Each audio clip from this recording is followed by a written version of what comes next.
The morning of May 14th, 1997, began like any other for Ronald Avery, a 56-year-old postal worker in Sacramento, as he took his usual shortcut through McKinley Park to deliver early morning mail. He spotted what looked like a large pile of clothes near a grove of trees. Curious, he stepped closer, and what he found would haunt him for the rest of his life. It wasn't a pile of clothes. It was a man's body, stripped from the waist up, pale as chalk, and lying in a contorted pose that didn't look natural. Ronald backed away immediately and called 911, his voice trembling. "There's a dead man. He looks drained," he told the dispatcher. Detectives from the Sacramento Police Department arrived within the hour, sealing off the park and beginning their investigation. The victim was later identified as 34-year-old Dean Kessler, a local mechanic with no criminal record and no known enemies. The autopsy revealed something that sent a chill down every investigator's spine. Dean's body had been completely drained of blood. No blood was found at the scene, no visible wounds except to small punctures on the left side of his neck. At first, detectives suspected an amateur surgical procedure or a bizarre ritual, but there was no sign of a scalpel or other surgical tools. The puncture wounds were uneven and deep, as if made by teeth. The city reeled. News outlets jumped on the story, calling it the vampire killing. Sacramento hadn't seen anything this gruesome in decades. While police tried to calm the public, they knew something far more sinister was unfolding. One officer, who preferred to remain unnamed, told the press off record, "It's like something out of a horror movie." 3 weeks later, a second body surfaced. This time, it was 22-year-old Lauren Hopkins, a college student who had gone jogging near the American River. Her body was discovered in a similar fashion, pale, bloodless, and marked with puncture wounds to the neck and wrist. But what made Lauren's case even more disturbing was the message left behind. Written on her shirt in what was later confirmed to be her own blood were the words, "He feeds." The media frenzy exploded. Reporters swarmed the city. Talk shows debated whether the killings were satanic, cult-related, or the work of a deranged copycat. Locals, gripped by fear, started avoiding public parks, and some even carried garlic or crosses, more out of paranoia than belief. One local church started holding candlelight vigils and offering exorcisms. The term "the Vampire of Sacramento" stuck behind the scenes. Detectives formed a task force. They combed through missing persons reports, surveillance footage, medical examiner records, and consulted with behavioral profilers from the FBI. The theory was both horrifying and bizarre. The killer wasn't just draining blood for shock value, he seemed to be consuming it. Detectives found no signs of blood spatter at the scenes, no signs of robbery or sexual assault. The killings appeared ritualistic, controlled, and deeply personal. For months, the task force chased dead ends. They questioned blood fetishists, former cult members, even vampire role-playing groups in the area, but nothing panned out. In October 1997, a third body was found, this time in an alley behind a downtown nightclub. The victim, 28-year-old nightclub bouncer Felix Ramirez, was discovered sitting upright against a dumpster, eyes wide open, his skin ghostly white. On the ground beside him were 3 blood-soaked paper napkins, folded into triangles. The killer, it seemed, was evolving, growing bolder and more symbolic. The city fell into panic. Curfews were discussed. Police patrols increased. And yet, the killer stayed one step ahead, his trail cold as ice. One investigator described him as a ghost with a thirst. He left no fingerprints, no hair, no DNA, just bodies, always drained, always marked. The Vampire of Sacramento wasn't just a killer. He was a specter of fear, haunting the psyche of a city already struggling with rising crime. Parents no longer let their kids walk to school. Joggers switched to treadmills. The fear was no longer about getting robbed or attacked, it was about being hunted for blood. The local papers ran front-page editorials demanding answers, while conspiracy theorists flooded forums with claims of cults, vampires, and secret blood rituals. Behind the terror, however, a pattern was emerging, one that would eventually lead detectives to a shocking suspect. A man hiding in plain sight, who would turn out to be even more terrifying than they could have imagined. On the surface, Rick Chase seemed like a man the city could trust.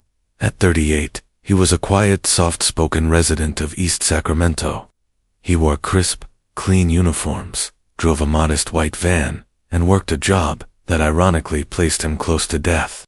Almost every day he was a crime scene cleaner. It was a niche profession, one that required precision, emotional detachment, and an iron stomach. Rick excelled at it to his neighbors. Rick was courteous and polite. He helped mow lawns for the elderly, donated to food drives, and never caused a disturbance. He occasionally volunteered at the local homeless shelter, passing out sandwiches with a hollow smile. To the kids at the community center, he was Coach Rick, the man who ran soccer practice on Sunday afternoons. No one knew that behind those tired eyes lay a sickness and obsession so deep it blurred the line between man and monster. Rick had grown up in a turbulent household. His mother, a religious zealot with a cruel streak, would punish him by locking him in a dark basement, whispering about demons in his blood. His father, a failed butcher, vanished when Rick was just 9. That basement became both his prison and his sanctuary. It was where he first tasted blood his own, from biting his tongue during a panic attack. The metallic warmth had terrified him and thrilled him. That moment, twisted as it was, etched something permanent into Rick's mind. As he got older, Rick developed an intense fascination with medical science and the occult. He kept to himself in high school, poring over anatomy books, vampire folklore, and the history of blood rituals. He was particularly drawn to 15th century accounts of Erzsébet, Bathory, and early surgical bloodletting practices. But what began as research soon evolved into practice. By his 20s, he was secretly collecting blood from dead animals, storing it in carefully labeled vials in his garage. Later, during his work as a crime scene cleaner, he began taking small samples from murder scenes, souvenirs. He called them in his personal journals. Those journals were later uncovered and became key evidence in the case. Bound in cracked leather and stained with unidentifiable fluids, the entries were chilling. Rick wrote not like a killer, but like a scientist cataloging his experiments.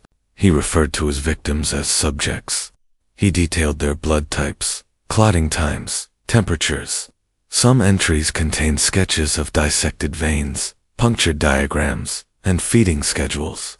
One passage read, "O negative is most potent. Warmth enhances flavor. The life fades slower when fear is high. My thirst is ancient."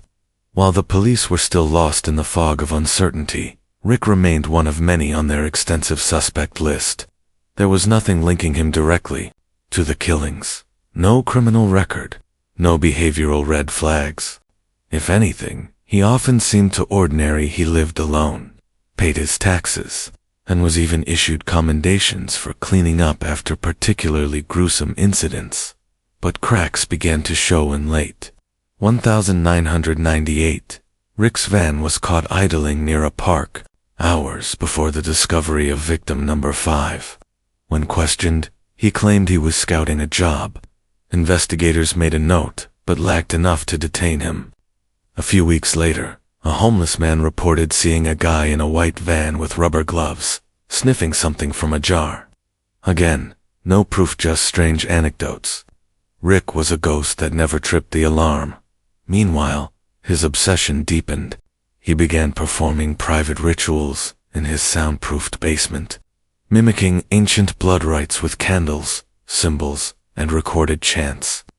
He believed drinking blood granted him strength, youth, even a spiritual connection to the afterlife.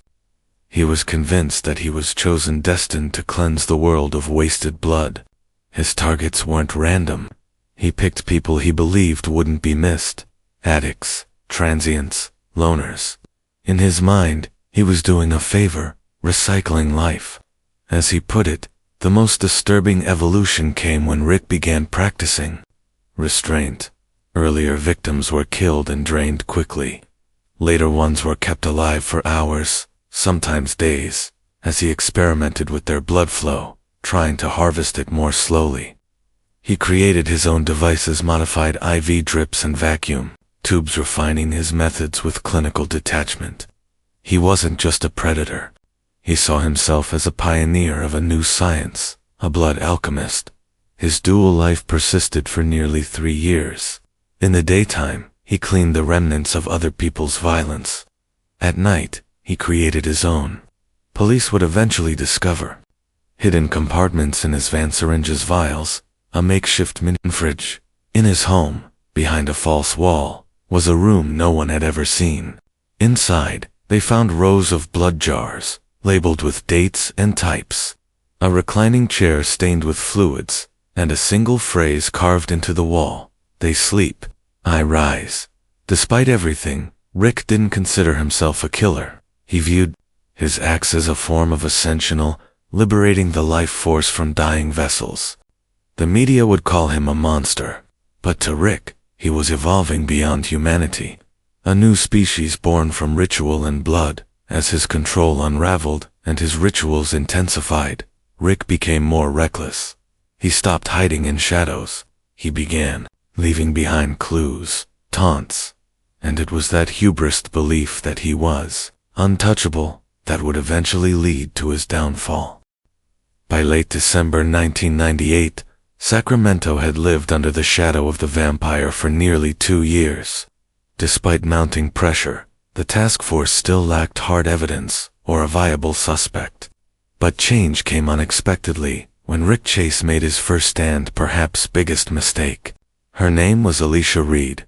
Alicia was a 24-year-old art student at Sacramento State University. On the night of December 21st, she had been walking home from a night class, just 4 blocks from campus, when a white van pulled up beside her. The man inside asked for directions, and when she stepped slightly closer, he opened the passenger door and forced her in at knife point. What followed was a nightmare no one could have imagined. Rick took her to an isolated industrial building on the outskirts of the city, a place he had previously used to perform his blood rituals. The walls were lined with hanging tarps, and the only light came from dim bulbs overhead. Alicia was bound to a chair using zip ties, her mouth duct-taped. But Rick didn't immediately harm her. Instead, he began to talk softly, almost kindly, about how she should feel honored. He explained that he chose her for her purity, that she had clean blood, and that he was going to make her part of something eternal. What Rick didn't anticipate was Alicia's will to survive. While he prepared his equipment, his vials, tubes, and a worn leather-bound book of rituals, she began working on loosening the zip ties around her right hand. Hours passed.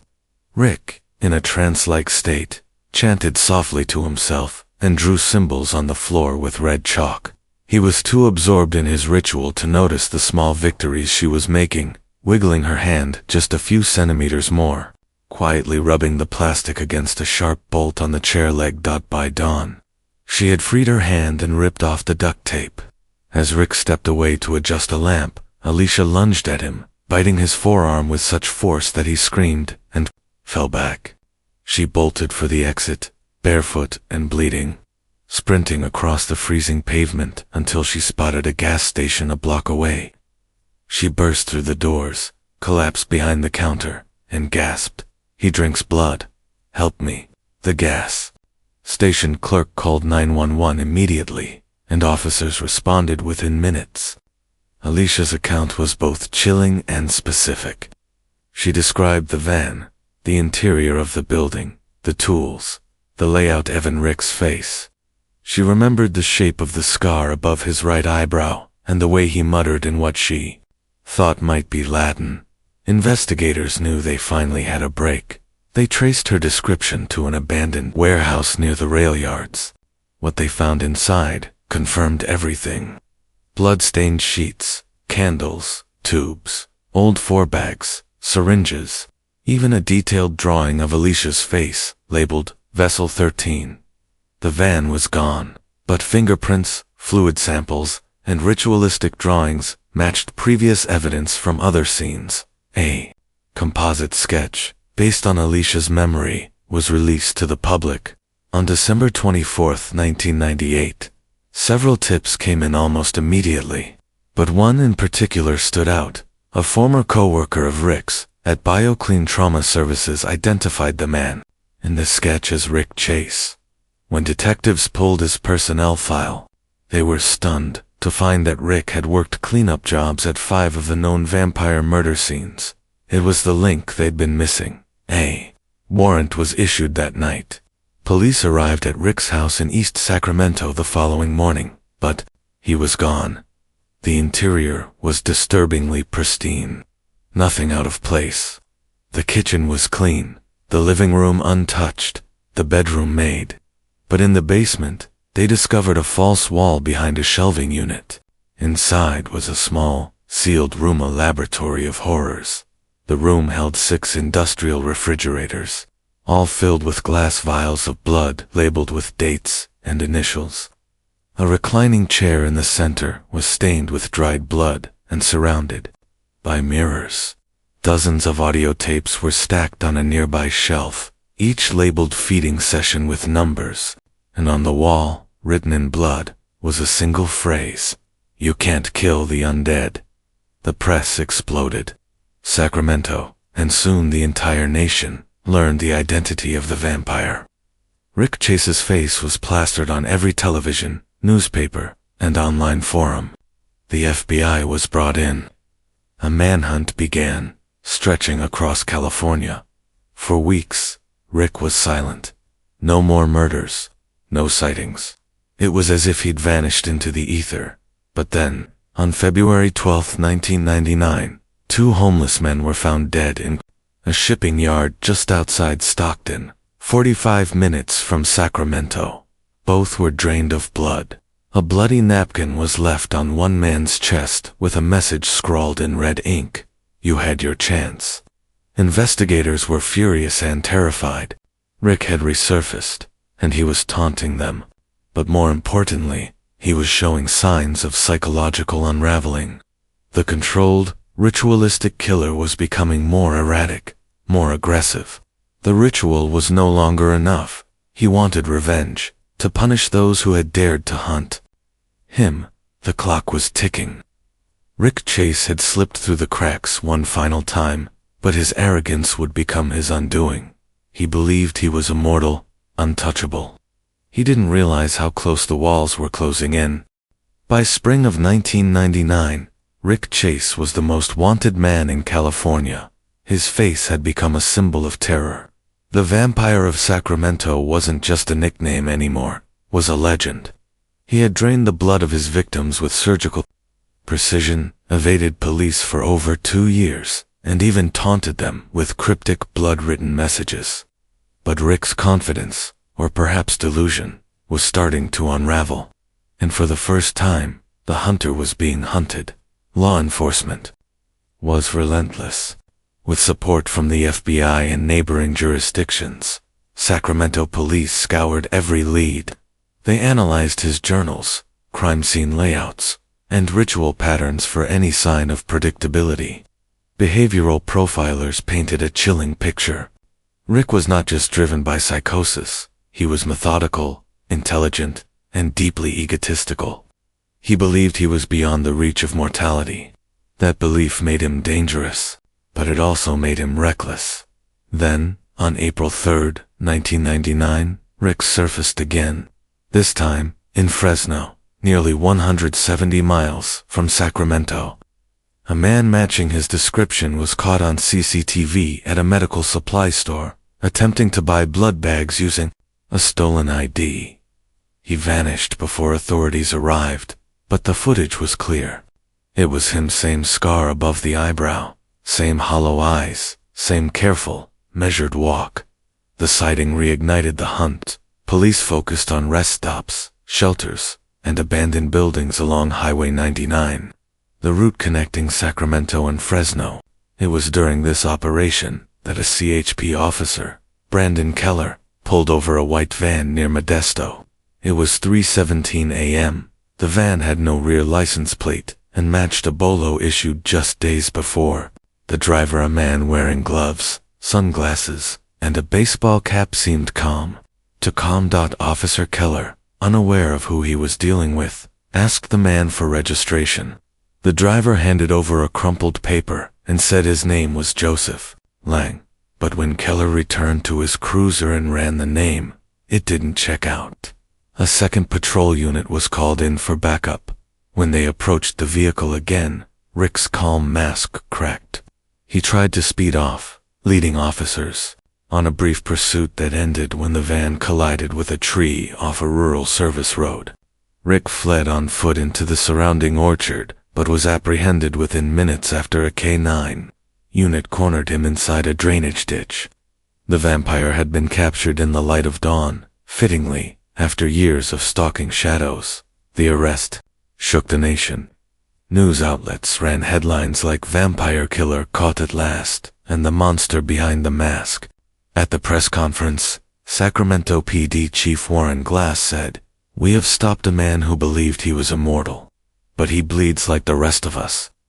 Inside the van, detectives made gruesome discoveries. A mini-fridge powered by battery, containing 4 vials of fresh human blood, surgical tubing and needles, blood-soaked towels, a burner phone with multiple encrypted messages, and a black notebook with hand-drawn ritual diagrams.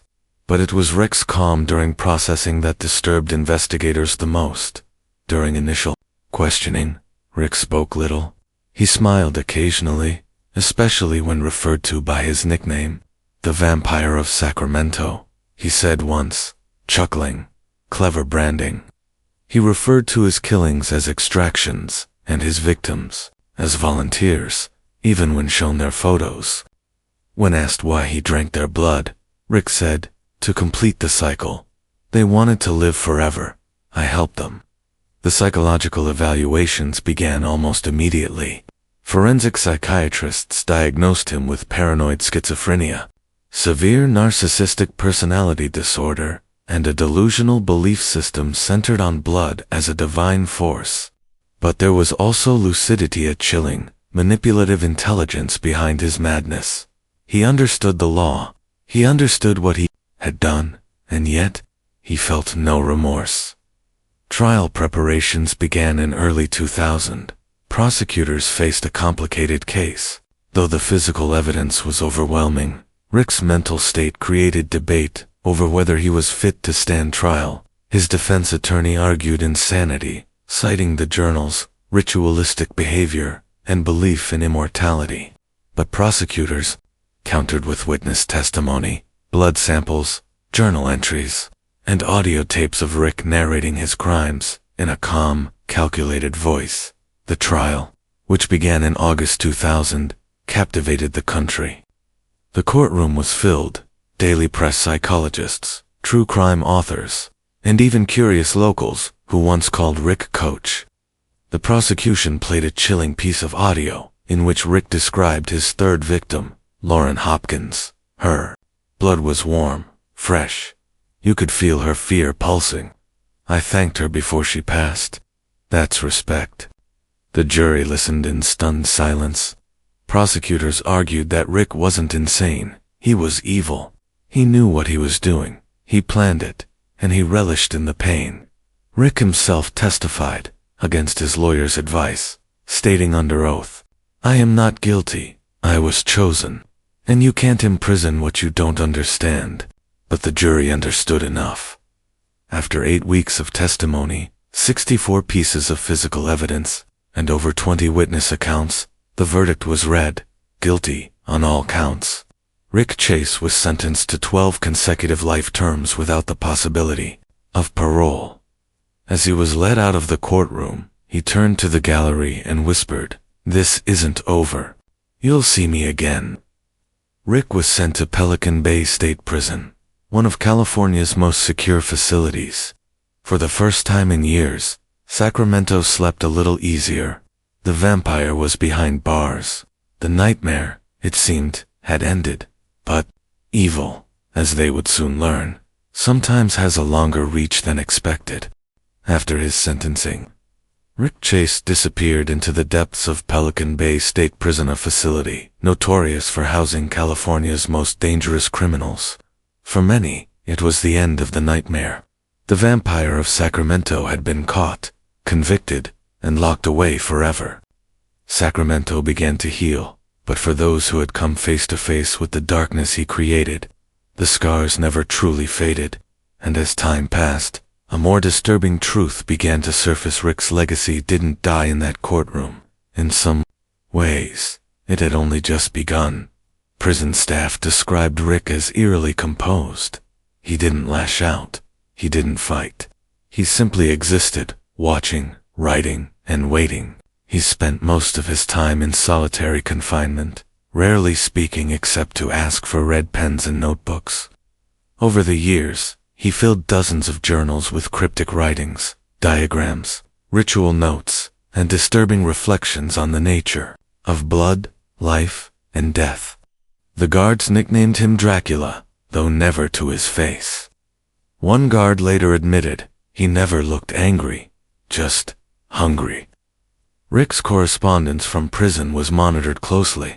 He received fan mail, actual letters from true crime followers, occult enthusiasts, and people claiming to be vampire worshippers.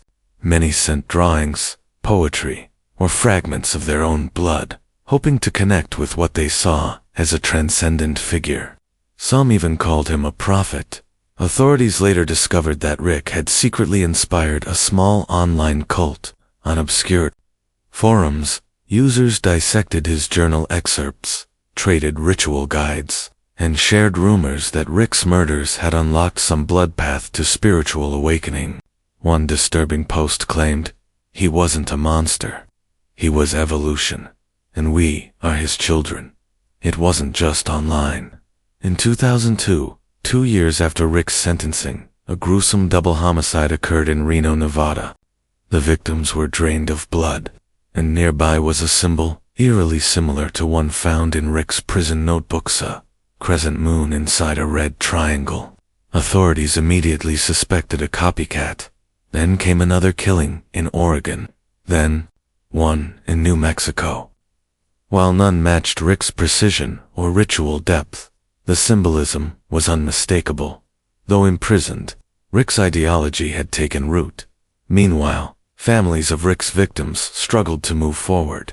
Alicia Reed, the only known survivor, suffered from years of PTSD.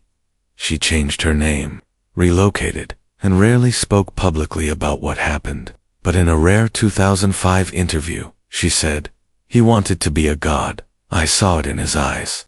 But all I saw was a broken man trying to fill the emptiness with fear." And then, something happened that no one could have predicted.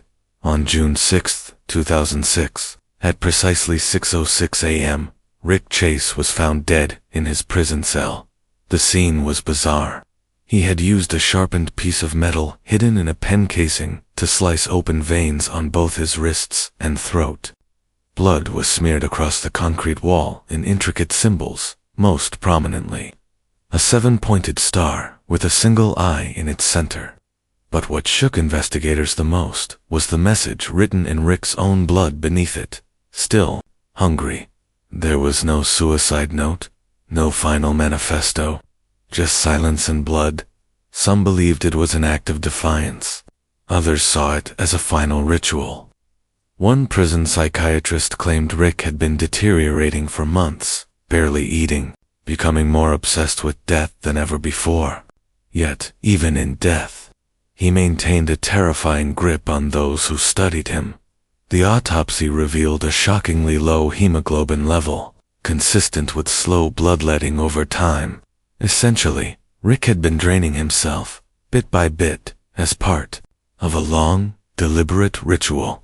Investigators never confirmed where he had hidden the weapon, but theories circulated for years. Some even claimed a guard helped him. Seduced by Rick's manipulative charm and pseudo-spiritual allure, Rick's body was cremated quietly, without ceremony, and his ashes were unclaimed. The state scattered them in an undisclosed location, but the story didn't end there. In the years following his death, Rick Chase's name became legend among fringe groups and horror circles. Documentaries, books, podcasts, and even underground blood art exhibits used his image. Several prisons reported inmates carving his symbols into their skin. A few university students attempted to publish academic theses on blood transcendence and its link to ritual murder, citing Rick's journals as case studies. Law enforcement feared that his legacy had become a blueprint for the unhinged. Sacramento itself tried to forget. The city removed references to the case from public signage, shut down the alleyways where the murders took place, and repurposed one of the parks into a children's playground. But history couldn't be scrubbed so easily. Locals still whisper about the vampire. Parents warn kids not to wander too far at night, and once every few years, a new conspiracy surfaces online, claims that Rick had an accomplice, or that he faked his death, or that his cult still meets in secret.